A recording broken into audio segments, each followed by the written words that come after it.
പിന്നെ കേരളത്തിന് പിന്നോട്ടടിക്കുന്നതിൽ കേരളത്തിലെ IAS ഉദ്യോഗസ്ഥർക്ക് ഒരു പങ്കുണ്ടെന്ന് വിശ്വസിക്കുന്ന ഒരാളാണ് ഞാൻ.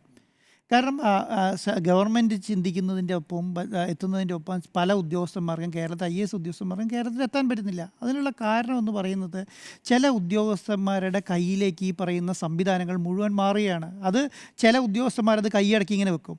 അതിനകത്ത് ചെയ്യാൻ സമ്മതിക്കില്ല. ചെയ്താൽ അവന് ആരോപണമായി, അവനെതിരെ അവൻ്റെ സർവീസ് പിന്നെ ബുക്കിലുള്ള മാർക്കായി, അങ്ങനെ ഓരോ കാര്യങ്ങൾ വെച്ചിട്ട് ഇവരെ ബ്ലോക്ക് ചെയ്ത് വെക്കുകയാണ്. അപ്പോൾ അതുകൊണ്ടാണ് പ്രശാന്ത് പറയുന്നത്, ഞാൻ വിസിൽ ബ്ലോവറായി ഒരു ഒരു സ്ഥലത്ത് ഒരു തെറ്റ് ചെയ്യുന്നത് കണ്ടിട്ട് അത് വിളിച്ചു പറയേണ്ട ഉത്തരവാദിത്തം അതിൻ്റെ ഒരു ഇതെനിക്ക് കിട്ടണമെന്ന് പറയാൻ കാരണം പ്രശാന്ത് പറയുന്നത് അതുകൊണ്ടാണ്. പക്ഷെ അങ്ങനെ ഒരു സംവിധാനത്തിലേക്ക് ഇതൊന്നും വന്നിട്ടില്ലെങ്കിൽ ആരാന്ന് ഇതിന് മറുപടി പറയാം? നമ്മൾ ഈ പറഞ്ഞ പോലെ പിന്നെ ഈ എന്താണ് ഈ മതധ്രുവീകരണം നടത്തും, അല്ലെങ്കിൽ വർഗീയ ധ്രുവീകരണം നടത്താൻ വേണ്ടി ഒരു വാട്സപ്പ് ഗ്രൂപ്പ് ഉണ്ടാക്കി എന്ന് പറയുന്ന സ്ഥലത്ത് അത് ഒരു ഉദ്യോഗസ്ഥൻ വിളിച്ചു പറയുമെന്ന് മേടിച്ചിട്ട് അദ്ദേഹത്തിന് മുൻപ് അറ്റാക്ക് ചെയ്യുകയാണ്.